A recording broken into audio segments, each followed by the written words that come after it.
கை வாங்கினேன் பையில போடல, காசு போன இடம் தெரியல. என் கண்மணி பாப்பா காரணம் கேப்பா, ஏது சொல்வதுன்னு புரியல. ஏழைக்கு காலம் சரியில்லை, ஏழைக்கு காலம் சரியில்லை. நேரத்துக்கு ஏத்த பாட்டு. அண்ணே வா தம்பி. என்ன ஷிப்ட்? நைட் ஷிப்ட் போன தம்பி. வேலைக்கு போயிடுச்சா? போயிட்டு வந்துட்டேனே. ஃபர்ஸ்ட் ஷிப்டா? ஆமாண்ணே. சரி தம்பி. சரி, எப்ப பார்த்தாலும் எதுக்கு இது செல்ல நோண்டின்னு? அட என்ன தம்பி இப்படி கேட்ட நீ? எனக்கு ஒரே குழப்பமாக்குது. என்ன குழப்பம்? அதாவது இந்த நீதிபதிங்க படிச்சுட்டு வந்தாங்களா இல்ல காசு கொடுத்து வந்தாங்களான்னு சந்தேகமா. எதுக்கு இப்படி கேக்குற?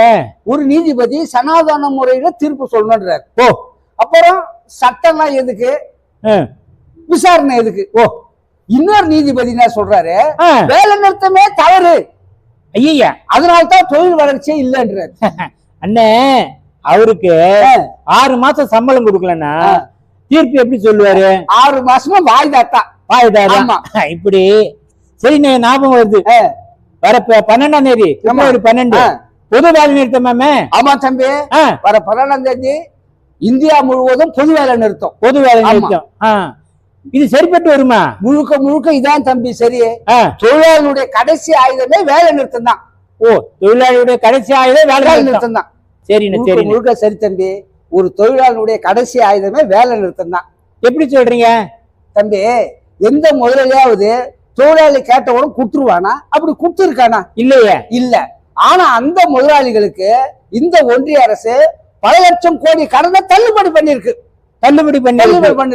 சரி, நீங்க சொல்றீங்க. ஆனா இப்ப 29 சட்டங்களை நானா தொகுத்து தொழிலாளி நலன் சார்ந்துன்னு சொல்றாங்களே மோடி அரசு.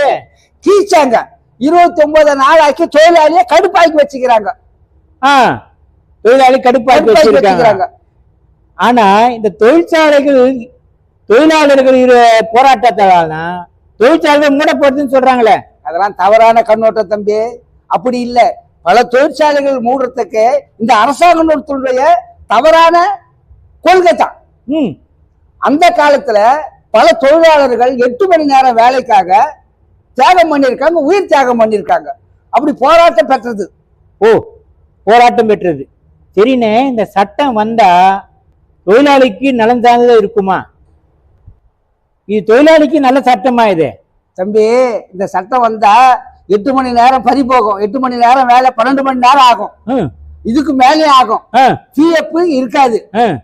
இந்த சட்டங்கள்ல கார்பரேட் முதலாளிக்கு தான் சாதகமா இருக்கும். தொழிற்சங்கம் வச்சு போராட முடியாது. ஓ ஐயா, என்ன இதுக்கு ஐயன்றிய? இன்னும் நிறைய இருக்கு, சொன்னா சொல்லிக்கிட்டே போலாம். ஐயோ, நீ கேட்க சொல்லி எனக்கு தலை கிருக்குன்னு கோபம் வருது. சரிண்ணே, நாட்டை முன்னோக்கி சொல்லுவானுங்க பார்த்தா பின்னோக்கி எடுத்துன்னு போறாங்களே, இதுக்கு என்னதான் வழி? இதுக்கு ஒரே வழி போராட்டம் தான் தம்பி. ஆமா, இந்த காக்கி சட்டைக்கு இந்த சிவப்பு சட்டை தான் தொடை. ஒன்றுபடுவோம், போராடுவோம், வெற்றி பெறுவோம். வர 12ஆம் தேதி வேலை நிறுத்தத்தை வெற்றிகரமா செய்வோம். சரிண்ணே, இந்த வேலை நிறுத்தம் எல்லாமே கலந்துக்கிறாங்களா?